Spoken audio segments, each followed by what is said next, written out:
ஸ்ரீசக்கர வரதாச்சாரியம் சுத்த சத்வ குருத்தமம் ஸ்ரீநிதிம் ராகவம் வந்தே ஹி அபார கருணாகரம். கவசம் கனெக்ட் நேயர்களுக்கு நமஸ்காரம்.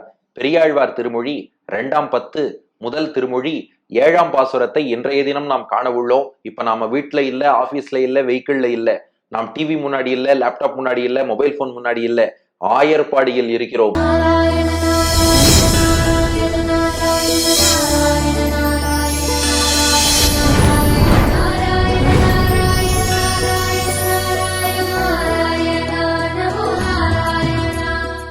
பெரியாழ்வார் யசோதை, குட்டி கண்ணன் அவர்களுக்கு எதிரில் இருக்கிறோம். இப்போ கண்ணன் 6 பாசுரங்களாக தன் நண்பர்களுக்கு திடீர்னு எக்ஸ்ட்ரா 2 கை சங்கு சக்கரத்தை தூக்கி காட்டி அப்பூச்சி காட்டி பயமுறுத்தின்னு இருக்கான். இந்த அனுபவத்தை பெரியாழ்வார் யசோதையும் கண்டு கழித்து கொண்டு அப்படியே லைட்டா கிருஷ்ணனை கிண்டல் பண்ணிட்டு இருக்கா. ஏண்டா, பெற்ற தாயையும் பயமூர்த்தின, வளர்ப்பு தாயையும் பயமூர்த்தின, சுத்தி இருக்கிறவளெல்லாம் பயமூர்த்திண்டு, ஏண்டா பேர் உதவி செய்பவன்னு பேர் வச்சுட்டு இப்படித்தான் பெரும் பீதியை உண்டாக்கி கொண்டிருப்பாயா அப்படின்னு கிண்டல் பண்ணிட்டு இருக்கா. அதுக்குள்ள ஊரார்களுக்குள்ள அப்படியே செய்தி பரவின்னு இருக்கான். கிருஷ்ணன் நண்பர்களை பயமுறுத்துறான். என்னதான் பண்றான்னு பாப்போம்னு ஊரார்கள்லாம் வந்தாலாம். வந்து பார்த்தா சாதாரணமா விளையாடின்னு இருக்கான் கிருஷ்ணன். விளையாடின்னு இருக்கவன் திடீர்னு கூடுதல் 2 கைகளை மேலே உயர்த்துகிறான். அதுல சங்கு சக்கரம் இருக்கு. இதெல்லாம் பார்த்தாலாம். ஏய், கிருஷ்ணனுக்கு நேத்து வரைக்கும் 2 கை தானே இருந்தது, இன்னைக்கு எப்படி திடீர்னு கூடுதல் 2 கை 4 கை வந்திருக்கு? சங்கு சக்கரம் இதெல்லாம் எம்பெருமான் நாராயணனுக்கு தானே உண்டு, நம்ம கிருஷ்ணனுக்கு எப்படி வந்தது? எல்லாரும் பேசிக்க ஆரம்பிச்சாலாம். ஏய், இவன் யசோதையோட பிள்ளைதானா இல்ல வேற யாராவது பெத்து யசோதைக்கு பிள்ளையா தத்து கொடுத்துட்டாளா? எங்களுக்கு சந்தேகமா இருக்குன்னு பேசின்றாளாம். ஏன்னா நம்ம ஊர்ல ஆயர்பாடி தலைவி யசோதைக்கு இப்படி ஒரு பிள்ளை பிறந்திருக்குமா, எங்களால் நம்ப முடியவில்லையே என்று மக்கள் பேசிக்கொண்டார்களாம். மக்கள் என்ன பேசினா, அதுதான் 7வது பாசுரம். வாருங்கள் பார்ப்போம். தத்து கொண்டாள் கொலோ தானே பெற்றாள் கொலோ, சித்தம் அனையாள் அசோதை இளம் சிங்கம், கொத்தார் கருங்குழல் கோபாலர் கோளரி, அத்தன் வந்து அப்பூச்சி காட்டுகின்றான், அம்மனே அப்பூச்சி காட்டுகின்றான். தத்து கொண்டாள் கொலோ தானே பெற்றாள் கொலோ, சித்தம் அனையாள் அசோதை இளம் சிங்கம், கொத்தார் கருங்குழல் கோபாலர் கோளரி, அத்தன் வந்து அப்பூச்சி காட்டுகின்றான், அம்மனே அப்பூச்சி காட்டுகின்றான்.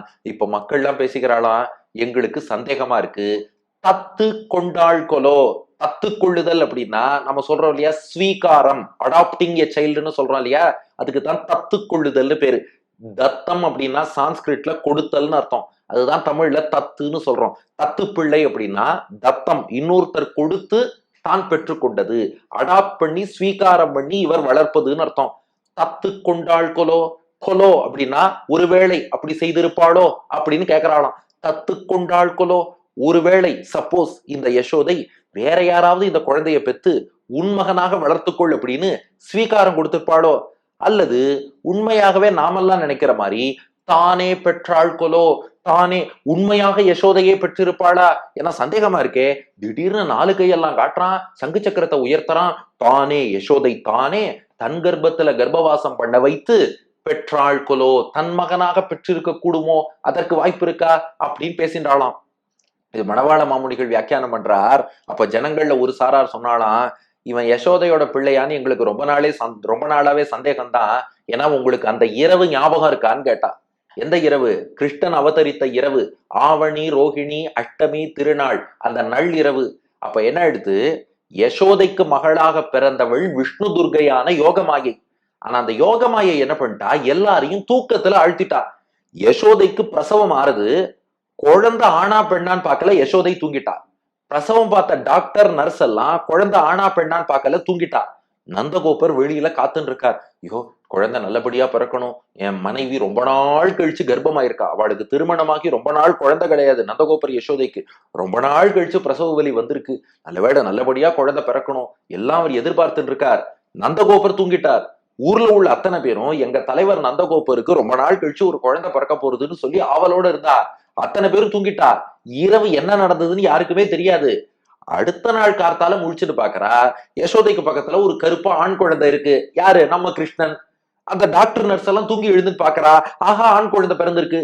நந்தகோபுரை கூப்பிடுறா, நான் எப்படி தூங்கினேன், முழிச்சுன்னு இருந்து முதல்ல குழந்தைய பார்க்கணும்னு ஆசைப்பட்டேனே, சரி சரி பரவாயில்ல குழந்தைய பார்ப்போம்னு வரார், பார்த்தா கருப்பு ஆண் குழந்தை. கார்த்தால ஊருக்கெல்லாம் செய்தி போறது, எல்லாரும் வருகிறோம்னு ஓடுவார் விழுவார் உகந்து ஆலிப்பார் நாடுவார் நம்பிரான் எங்குற்றான் என்பார்னு அத்தனை பேரும் ஓடி வந்து பேணிச்சீருடை பிள்ளை பிறந்தினில் காணத்தாம் புகுவார் புக்கு போதுவார் ஆணொப்பார் இவன் நேர் இல்லை காண் திருவோணத்தான் உலகாடும் என்பார்களே. ஓடி வந்து பார்த்து ஆஹா எவ்வளவு பாக்கியம் எவ்வளவு பாக்கியம், அழகான ஆண் குழந்தை பிறந்திருக்குன்னு நம்பினா இப்ப அவ பேசிக்கிறாளாம். அந்த இரவு என்ன நடந்திருக்கும், ஒருவேளை இவளுக்கு வேற குழந்தை பிறந்து வேற யாரோட குழந்தையாவது அதை அப்படியே ஸ்வாப் பண்ணி எக்ஸ்சேஞ்ச் பண்ணி பரிமாறி அந்த குழந்தை இங்க வந்திருக்குமோ, அல்லது இவளுக்கு பிரசவமே ஆகாமல் வேற ஏதாவது தெய்வீக செயலால வானத்திலேருந்து ஒரு குழந்தை வந்து குதிச்சிருக்குமோ, அல்லது இவளுக்கு வேற ஏதாவது குழந்தை பிறந்து இவ ஸ்வீகாரம் என் குழந்தைய அங்க கொடுத்துடுறேன்னு சொல்லி வேற யார்ட்டேந்தாவது அவ குழந்தைய இவ வாங்கிட்டு வந்தாளோ, இது கொஞ்சம் சந்தேகமா இருக்கு. தத்து கொண்டாள் கொலோ தானே பெற்றாள் கொலோ, அதனால இவ தத்தெடுத்தாளா இல்ல தானே பெற்றெடுத்து வளர்த்தாளா, இது கொஞ்சம் சந்தேகமா தான் இருக்கு அப்படின்னு பேசினாலும். அதுக்கு இன்னும் ஒரு சில ஆயர்கள் சொன்னாலாம், இல்ல இல்ல இது யசோதையோட பிள்ளை தான்.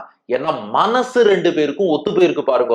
யசோதை என்ன நினைக்கிறாளோ அதை கிருஷ்ணன் செய்வான், கிருஷ்ணன் என்ன செய்யறானோ அதை யசோதை ரசிப்பாள். அதான் பாட்டின் 2வது அடி. இது பல மக்கள் பேசிக்கொள்வது. முதல் அடி டவுட், தத்து கொண்டாள் கொலோ தானே பெற்றாள் கொலோ.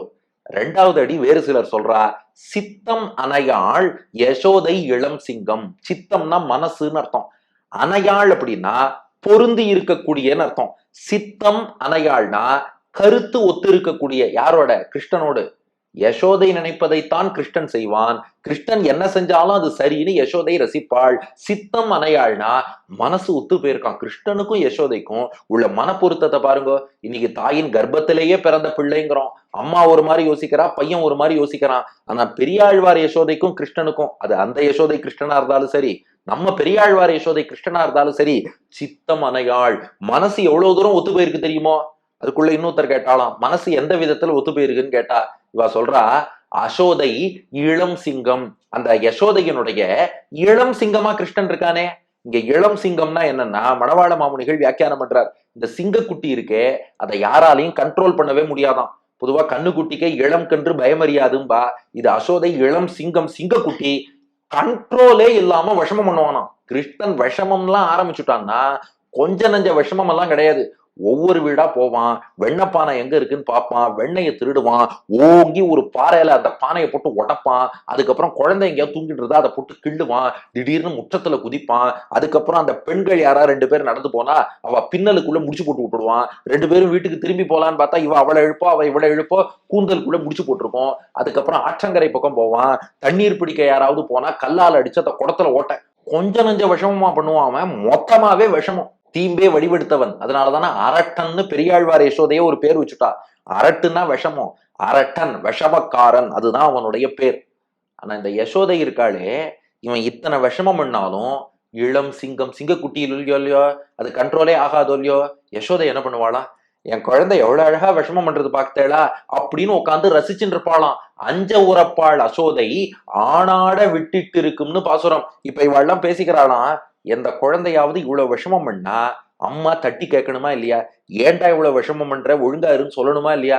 இந்த யசோதை இருக்காளே, சிங்கக்குட்டி போல விளையாடட்டும் விட்டுட்டு சித்தம் அணையாள், சித்தம் அவனோட ஒத்து போயிடுறா, அணையாள் அப்படியே பொருந்தி போயிடுறா. கிருஷ்ணன் எங்கேயாவது போய் பானையை உடைச்சா, என் குழந்தை எவ்வளவு அழகா பானையை உடைக்கிறது பார்த்தேடா, இந்த மாதிரி எந்த குழந்தைக்காவது உடைக்க தெரியுமா அப்படின்னு உட்காந்து உபன்யாசம் பண்ணுவாளாம்.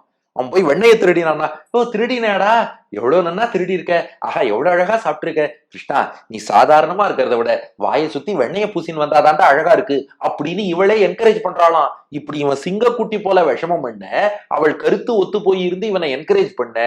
இவளை போய் பெற்ற தாய் இல்லைன்னு சொன்னா யாரா நம்புவாளா, இவனை போய் அவள் பெற்ற பிள்ளை இல்லைன்னு சொன்னா நம்புவாளா. 2 பேரும் அவ்வளவு ஒத்துமையா இருக்காளே, அதனால யசோதை பிள்ளை தான் இவன் அப்படின்னு இன்னும் ஒரு சிலர் பேசினாலாம். இன்னொருத்தர் சொன்னாலாம், ஆமா ஆமா அவன் தாய்க்கு அடங்கின மாதிரிதான், ஊருக்கு யாருக்குமே அவன் அடங்குறது இல்லையே, அம்மாவுக்கு மட்டும் அடங்குவான்னு நீங்க எதிர்பார்க்கிறடா. அடுத்த 3வது அடி பாருங்க, கொத்தார் கருங்குழல் கோபாலர் கோளரி. கோபாலர் என்றால் மாடு மேய்க்கக்கூடியவர்கள், ஒட்டுமொத்த ஆயர்கள். இங்க யார் வந்தாலும் இவனை அடக்கவே முடியாது. அவன் எப்படிப்பட்டவன், கொத்தார் கருங்குழல். கொத்துனா பூங்கொத்து, பிளவர். கொத்தா இருக்கும் இல்லையோ, அதுக்குதான் பூங்கொத்து தான் கொத்து. ஆர்னா பொருந்தி இருக்கக்கூடிய. கருங்குழல், குழல்னா கேசபாசம், கருங்குழல்னா கருத்த கேசபாசம். கிருஷ்ணன் தலையில பார்த்தா யசோதை சூடிவிட்ட செண்பக மல்லிகையோடு செங்கழு நீர் இருவாட்சி எண்பகர் பூவும் கொத்தா சூடின்னு இருக்கானா. அதான் கொத்து ஆர், கொத்தான பூக்கள் பொருந்தி இருக்கக்கூடிய கருங்குழல் கருத்த கேசபாசம் கொண்ட கோபாலர் கோளரி. கோபாலர் சில பாடங்கள்ல கோபாலன்னு இருக்கு, மணவாள மாமுனிகள் வியாக்கியானத்துல கோபாலர் என்றுதான் சாதிச்சிருக்கார். கோனா பசு, கோபாலர்னா பசுவை பரிபாலனம் பண்ணக்கூடிய ஆயர்கள். கோபாலர்களான நாங்க அத்தனை பேரும் சேர்ந்து வந்தாலும் இவன் எப்படிப்பட்டவன்? கோள் அரி, அரினா சிங்கம்னு அர்த்தம், கோள்னா மிடுக்கான ஸ்டைலானு அர்த்தம். கோள் அரி அப்படின்னா மிடுக்கோடு கூடிய சிங்கம். எத்தனை ஆயர்கள் வந்தாலும் கிருஷ்ணன் அப்படியே சிங்கம் போல வருவானா, நான் யாருக்கும் கட்டுப்பட மாட்டேன் அப்படின்னு கெத்தா வருவானா. இந்த பாட்டு பாருங்க, இதுல 2 சிங்கம் இருக்கு. யசோதை கிட்ட எப்படி இருக்கான்? இளம் சிங்கம். கோபாலர்கள்ட்ட எப்படி இருக்கான்? கோளரி. ரெண்டுக்கும் என்ன வித்தியாசம்னு கேட்டோம். சிங்கக்குட்டின்னு யசோதைட்ட சொன்னதுக்கு பர்பஸ் என்னன்னா, சிங்கக்குட்டி எவ்வளவு விளையாடினாலும் அதை தாய் சிங்கம் பார்த்து ரசிக்குமா. நன்னா விளையாடு, நன்னா விளையாடு, வெட்டையாடு, விளையாடு, விருப்பம் போல உறவாடு, வீரமாக நடையை போடு, நீ வெற்றி என்னும் கடலில் ஆடுன்னு தாய் சிங்கம் சிங்கக்குட்டியை என்கரேஜ் பண்ணுமா. அப்படி பெரியாழ்வார் யசோதை தாய் சிங்கம், அவன் இளம் சிங்கம் சிங்கக்குட்டி என்கரேஜ் பண்றான்னு அர்த்தம். இங்க பாருங்க, கோபாலர் கோளரி ஆயர்களுக்கு மிடுக்குள்ள சிங்கமா இருக்கான்னு அர்த்தம். இங்க கோளரின்னா என்ன பாருங்க, எப்படியெல்லாம் பெரியாழ்வார் அனுபவிச்சிருக்கார், அத மாமுனிகள் எப்படியெல்லாம் வியாக்கியானம் பண்ணி காட்டுறார் பாருங்க. கோபாலர் கோளரி ஆயர்களுக்கு அவன் மிடுக்கான சிங்கம்னா என்ன அர்த்தம்னா, ஆயர்கள் எதற்கு பெயர் போனவர்கள்னா காளை மாட்டை அடக்குவார்கள். எப்படிப்பட்ட காளையா இருந்தாலும் ஜல்லிக்கட்டு ஏறு தழுவுதல்னு காளையை அடக்கிடுவா.